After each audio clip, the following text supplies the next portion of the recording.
والصلاة والسلام على سيد المرسلين وعلى آله وأصحابه أجمعين أما بعد فأعوذ بالله من الشيطان الرجيم بسم الله الرحمن الرحيم ورفعنا لك ذكرك صدق اللہ العظیم.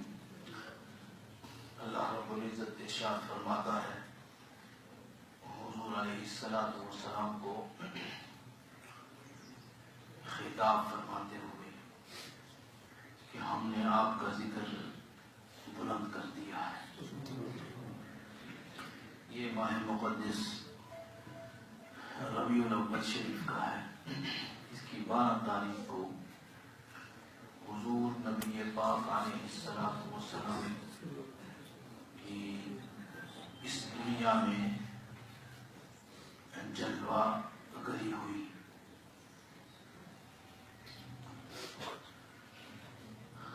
حضور علیہ السلام کی ایک تو تخلیق ہے. اللہ نے آپ کو پیدا کب فرمایا اس کی خبر اللہ رب العزت کو ہے یا حضور علیہ السلام کو؟ اللہ رب العزت نے مختلف جہان بنائے. ایک وہ جہان ہے جس سے ہم آئے ہیں، عالم ارواح، اور ایک یہ ہے اس کو عالم شہادت کہتے ہیں.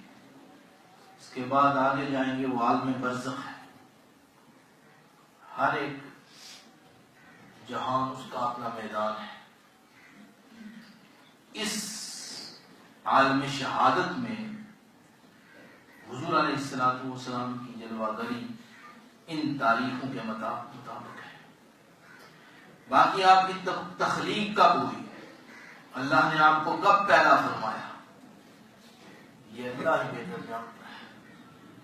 کہ اتنی بات ہے کہ سب سے پہلے مخلوق میں سے سب سے پہلے حضور علیہ السلام کو پیدا فرمایا. یہ بات اٹل ہے، پکی ہے، پختہ ہے، یقینی ہے. اس میں شک و شبہ والی بات نہیں. سب سے پہلے مخلوق ہونے والی اللہ کی تخلیق یہ حضور علیہ السلام کی ذات گرامی ہے. اس کے بعد باقی آپ کے نور سے بنی جو چیز بھی بعد میں بنی آپ کی وجہ سے بنی، اور آپ کی تخلیق کے بعد بنی. اور باقی جتنی چیزیں ہیں ان کی پیدائش کا سبب، ان کی تخلیق کا سبب حضور علیہ السلام کی ذات گرامی. آپ کی رفعت، آپ کی منزلت، آپ کی قدر، آپ کی بلندیاں، آپ کی رفعتیں کہاں تک ہیں یہ جو اللہ نے دی ہیں وہ اللہ ہی جانتا ہے. ہمیں کوئی حق نہیں پہنچتا کہ ہم اپنے پیمانے لے کر عقل کے پیمانے لیں اور اس پہ ناپنا شروع کر دیں کہ آپ کی اتنی بلندی ہے، آپ کی اتنی رفعت ہے، آپ کا اتنا علم ہے. ہمیں کوئی حق نہیں پہنچتا، ہمیں کوئی حق نہیں پہنچتا اس بات میں کہ آپ کی بلندی کتنی ہے. سب بلندیوں سے بڑھ کر آپ کی بلندی ہے، سب رفعتوں سے بڑھ کر آپ کی رفعت ہے. بلند مقامات کتنے ہیں، اللہ نے آپ کو کتنے عطا فرمائے، اس کا کسی کو علم نہیں، کسی کو علم نہیں. اللہ رب العزت نے رفعنا لک ذکرک میں اللہ نے فرمایا محبوب رفعنا ورفعنا، ہم نے بلند کیا لکا آپ کے لیے، ذکرک آپ کا ذکر، آپ کا ذکر ہم نے بلند کیا، اللہ فرماتا ہے۔ کون کہتا ہے؟ اللہ فرماتا ہے۔ کسی مصنف نے بلند نہیں کیا، کسی مدرس نے بلند نہیں کیا، کسی تعریف کرنے والے کی تعریف نے بلند نہیں کیا، کسی علم پڑھنے والے کے علم نے نہیں بلند کیا، ہمارا کام ہی نہیں ہے، ہمیں پتہ ہی نہیں ہے اس بات کا۔ اللہ نے ہمیں عقل محدود دی ہے، ایک حد ہے، وہ بھی آپ نے مسائل میں اتنے الجھ جاتے ہیں کہ دماغ گھوم جاتا ہے۔ کسی کے حضور علیہ الصلوۃ والسلام کی ذات گرامی پہ یہ بات کریں کہ کتنی بلند ہے، ہمارے اپنے مسائل اتنے ہیں، ایسے ایسے مسائل ہیں، ان پہ اتنے الجھے رہتے ہیں کہ ہماری تو اپنی عقل ٹھکانے نہیں رہتے۔ اور کیا بات کریں اس ہستی کے بارے میں، کچھ بات کرنے والی ہے۔ فرمایا ورفعنا، محبوب ہم نے بلند کیا، آپ کے ذکر کو ہم نے بلند کیا، لگا آپ کے لیے بلند کیا۔ اب کوئی تدریس والا مدرس آپ کا نام لے یا نہ لے، ہم نے آپ کو بے نیاز کر دیا۔ کوئی علم والا اپنی کتاب لکھتے ہوئے آپ کا نام لے یا نہ لے، ہم نے آپ کا ذکر بلند پہلے ہی کر دیا۔ کوئی مصنف تصنیف لکھتے ہوئے آپ کے ذکر کا اوپر کرے نیچے کرے، کیا غرض ہے؟ ہمیں کوئی غرض نہیں ہے۔ ورفعنا، ہم نے بلند کر دیا ہے۔ اللہ نے حضور کا ذکر مبارک بلند کر کے ہر شے سے بے نیاز کر دیا حضور کو۔ آپ دیکھیں، سوچیں تو صحیح نا، یعنی ہر شے اللہ نے بلند کر دیا، اور اتنا بلند کیا کہ ہر لکھنے والا لکھے یا نہ لکھے اس کی اپنی مرضی ہے، ہر تصریف کرنے والا تصریف کرے یا نہ کرے، کوئی مدرسے بنائے یا نہ بنائے، کوئی تدریس کرے یا نہ کرے، کوئی کس طرح نام لیتا ہے، کوئی کس طرح اس کی مرضی ہے۔ ورفعنا، ہمارا یہ الفاظ ورفعنا لک ذکرک کی بلندی، ماں یہ ہر جگہ گونج رہا ہے۔ کوئی ضرورت نہیں کہ کسی کی، ہم نے بلند کی۔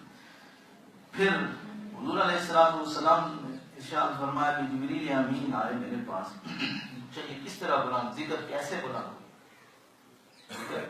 وہ پوچھنے لگے آپ کا ذکر، اللہ نے فرمایا ورفعنا لک ذکرک، آپ کا ذکر بلند کر دیا، آپ کو پتا ہے کیسے ذکر بلند ہوا؟ انہوں نے فرمایا نہیں۔ انہوں نے آگے سے عرض کی، اللہ فرماتا ہے کہ اللہ فرماتا ہے ہم نے اپنے ذکر کے ساتھ آپ کا نام رکھ دیا ہے، ہم نے اپنے نام کے ساتھ، اپنے ذکر کے ساتھ آپ کا نام جوڑ دیا ہے۔ فسیر فرماتے ہیں کتاب میں لکھی ہے کہ ہم نے آپ کا نام اپنے نام کے ساتھ جوڑ دیا ہے، اور جہاں کہیں اور جب کبھی، جس زمانے میں بھی، جس وقت میں بھی میرا نام لیا جائے گا، محبوب آپ کا نام ساتھ ساتھ لیا جائے گا۔ اس سے بلند رفعت کیا ہو سکتی ہے؟ فرماتے ہیں حدیث مبارکہ میں آتا ہے کہ دنیا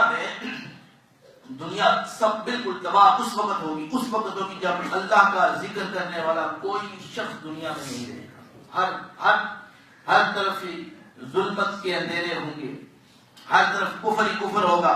اللہ کا نام لینے والا دنیا میں جب کوئی نہیں ہوگا، اس وقت قیامت برپا ہو جائے گی، دنیا ختم ہو جائے گی۔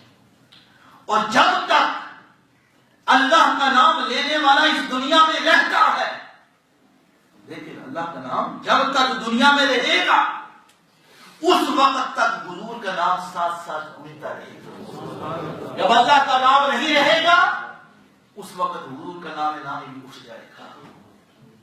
ورفعنا لک ذکرک کی بلندی کتنی بلندی ہے، ہمارے وہم، ہمارے گمان، ہماری عقل، ہماری سوچ، ہماری فکر اس میں نہیں آ سکتی، اس میں نہیں آ سکتی۔ اپنی آخرت سنوارو، اپنا آپ سوچو، اس طرف دھیان نہ کرو.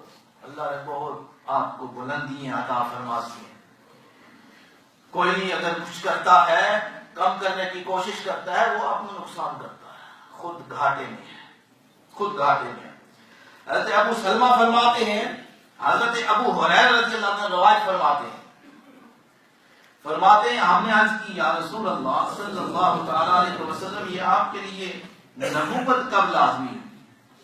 آپ کو نبوت کب ملی؟ انہوں نے ارشاد فرمایا آدم ابھی روح اور جسد کے درمیان تھی. آدم ابھی روح اور جسد کے درمیان تھے، میں اس وقت بھی نبی تھا. کب؟ یہ نہیں پتا. میں اس وقت جب آدم بن رہے تھے، بنی نو انسان، نو بشر، ابو البشر حضرت آدم علیہ السلام، فرمایا جب وہ بن رہے تھے ابھی مٹی پانی کے درمیان تھے، ان کی روح ابھی ڈالی نہیں گئی تھی، اس وقت بھی میں نبی تھا. اس وقت بھی میں نبی تھا. حضرت ابن عباس رضی اللہ عنہ پڑھا کریں سیرت مبارکہ، پڑھا کریں، کچھ تھوڑی سی سیرت پڑھ لیا کریں، پتہ چلے تمہیں کہ اللہ نے کیا فرمایا. حضرت ابن عباس رضی اللہ تعالی عنہما وہ روایت فرماتے ہیں حضور علیہ الصلوۃ والسلام نے ارشاد فرمایا اللہ نے حضرت آدم کو پیدا فرمایا، فرما کر میرا نور ان کی صلب میں رکھا. میرا نور ان کی صلب میں رکھا، پیشانی میں رکھا، صلب میں رکھا. پھر اللہ نے مجھے زمین پر اتار دیا. پھر اللہ نے مجھے زمین پر اتار دیا، بھیج دیا. پھر میرا نور چلتا چلتا حضرت شیسا علیہ السلام ان کی پیشانی میں آیا. پھر آہستہ آہستہ یہ میرا نور چلتا رہا. فرمایا نوح جب کشتی میں سوار ہوئے اس وقت میرا نور حضرت نوح کی پیشانی میں تھا. ٹھیک ہے. پھر آگے چلتے گئے، کتنی مدت کتنی گزر گئی، یعنی اول الخلق تخلیق، پہلی تخلیق ہے آپ کی. فرمایا اس طرح میرا نور چلتا رہا. پھر حضرت ابراہیم کو جب اللہ نے آگ میں ڈالا اس وقت بھی میرا نور ان کی پشت میں تھا. اس وقت اللہ نے ان کو آگ میں اتار دیا، آگ میں گلزار بن گئی. نوح علیہ السلام کو کشتی میں ڈال، نوح کی کشتی بھی کنارے لگ گئی. حضرت ابراہیم کی پشت میں تھا، اللہ نے آگ کو گلزار بنا دیا. اسباب سارے کے سارے پیدا ہو گئے، کاش کے سارے. وہ جو نمرود تھا اس نے پتہ نہیں کتنے عرصے تک تو آگ جلائی، اور اتنے عرصے کے بعد آگ جلانے کے بعد کتنی لکڑی اس نے کٹی، کتنا صرف لکڑیاں اکٹھا کرتا رہا. حضرت ابراہیم علیہ السلام کو ڈالنے کے سارے اسباب بالکل تیار اس نے کر دیے. پھر آپ کو پھینکا. وہ آپ اللہ نے ارشاد فرمایا قل یا نار رکونی بردن، تیری خاصیت جلانا ہے، تو جلاتی ہے. تیرے اندر میں نے یہ خصوصیت رکھی ہے، تو جلاتی ہے، لیکن آج نہ جلانا، ٹھنڈی ہوگا، ٹھنڈی ہوگا. اور ہمارے اکرام مفسرین اکرام فرماتے ہیں جب اللہ نے آگ کو اللہ نے آگ کے اندر یہ خصوصیت رکھی ہے، وہ جلاتی ہے. فرماتے ہیں جب اللہ نے یہ فرمایا قلنا یا نار کونی بردا وسلاما علی ابراہیم، کہ ابراہیم پر ٹھنڈی ہو جا، سلامتی والی ہو جا. فرماتے ہیں اگر ابراہیم پر اللہ نہ فرماتا کہ دنیا میں جتنی آگ کی ساری ٹھنڈی ہو جاتی. پھر فرمایا یا لا رکونی بردا وسلاما علی ابراہیم، صرف ابراہیم پر ٹھنڈی ہو جا، باقیوں پر ٹھنڈی نہ ہو. تیری خصوصیت جو ہم نے جلانا رکھے ہیں وہ تمہیں جلانی ہے، لیکن آج کے دن میرا یہ قانون بدل گیا. سلب میں کون ہے؟ یہ بھی اللہ کے مقربین میں سے ہے، حضرت ابراہیم علیہ السلام. فرمایا سلب میں کون ہے؟ محمدی نور چلا آ رہا ہے، محمدی نور چلا آ رہا ہے۔ پھر آپ نے ارشاد فرمایا، حضور علیہ السلام نے ارشاد فرمایا اسلام مقدمہ، یہ سلب در سلب حضور کا نور مبارک چلتا رہا یہاں تک کہ میرے والدین حضرت عبداللہ اور حضرت آمینہ رضی اللہ تعالی عنہما، میں ان کی پشت میں آیا، میں اس دنیا میں جلوہ گر ہو گیا۔ فرمایا میرے والدین تک، میرے والدین جو ہیں حضرت عبداللہ اور حضرت آمینہ، فرمایا انہوں نے کبھی برائی نہیں کی۔ پاک پشتوں نے ہوتا ہوا یہ نور حضرت آمینہ رضی اللہ تعالی عنہا کے بدن مبارک میں آیا اور یہ جلوہ، یہ نور جلوہ گر ہوا۔ حضرت آمینہ فرماتی ہے جب حضور کی ولادت پاسدارت ہوئی میرے اندر سے ایک نور نکلا، فرماتے ہیں وہ نور میں اتنی روشنی تھی اس کی کہ میں شام کے محلات مجھے نظر آ گئے، شام کے محلات مجھے نظر آ گئے نور کی وجہ سے۔ فرماتی حضرت آمنہ فرماتی، سیرت کی کتابوں میں لکھا ہے، فرماتے میرے اندر سے نور نکلا۔ وہ نور کون تھا؟ نور تھا، نور ہے یا نہیں، بشر ہے، نور ہے، فلان اس کی ضد لگی ہوئی ہے، جھگڑے لگے ہوئے ہیں۔ حضرت آمینہ فرماتی ہیں اس وقت تو جھگڑا نہیں تھا، اس وقت تو کچھ نہیں۔ حضرت آمینہ فرماتی ہے میرے بدن مبارک سے ایسا ایک نور نکلا، میں نے شام کے محلات دیکھی، شام کے محلات دیکھی۔ ہمارے میرے سامنے آسمانوں سے فرشتے آ رہے ہیں، مبارکیں دے رہے ہیں۔ جب یہ نور میرے بدن مبارک میں آیا مجھے باتیں شروع ہو گئی تھی، اور کہہ رہے تھے آمینہ تجھے پتا ہے تیرے پیٹ میں کون ہے؟ مبارکیں دے رہے ہیں اور پوچھ رہے ہیں، سوال کر رہے ہیں۔ میں کہتی ہوں کہ کوئی، مجھے تو پتا نہیں۔ انہوں نے کہا یہ سید الانبیاء ہے، تیرے بدن مبارک میں سید الانبیاء ہے۔ فرماتی ہے اس سے مجھے مبارکیں دینے لگے لوگ اور کہنے لگے کہ تیرے بدن مبارک میں سید الانبیاء، انبیاء میں سردار ہے۔ سبحان اللہ، حضور علیہ السلام کی ولادت باسعادت کا تذکرہ ہے، یہ ختم ہی نہیں ہوتا۔ اللہ تعالیٰ ہمیں اسے استفادہ، مستفید ہونے کی توفیق عطا فرمائے۔ اس میں جو شخص بھی حضور کی خوشی میں خوشی حضور علیہ السلام کی منانا لازمی ہے۔ انداز اس کے کیسے ہیں؟ یہ مستحب طریقہ ہے، شریعت کے دائرے کے اندر رہتے ہوئے، یہ بات یاد رکھیں، شریعت کے دائرے کے اندر رہتے ہوئے حضور علیہ السلام کی ولادت کی خوشی منائے۔ خوشی منانا لازمی ہے، یہ ضروری ہے، واجب ہے، بلکہ فرض ہے۔ حضور کی دنیا میں تشریف آنا، آپ کی وجہ سے سب کچھ ہوا، لیکن خوشی کا انداز کیا ہو؟ یہ مستحب انداز، اچھے انداز اپنائے جائیں، شریعت کے دائرے میں رہتے ہوئے، شریعت کے دائرے میں رہتے ہوئے جیسے جس کی جو مرضی ہو اس طرح کا وہ کیا کرے، خوشی منائے، صدقہ اور خیرات کرے، نوافل پڑھے، درود پاک کی کثرت کرے، قرآن مجید کی تلاوت کرے، دلائل الخیرات شریف پڑھے، درود مبارکہ کے جو مجموعے ہیں وہ پڑھے، کلمہ شریف اس کا بھی بیت کرے، صدقہ اور خیرات کرے، جس کو جس طرح کی توفیق ہو اس طرح کی خوشی منائے۔ اللہ تعالیٰ قبول فرمائے اور اللہ تعالیٰ ہمیں توفیق بھی عطا فرمائے۔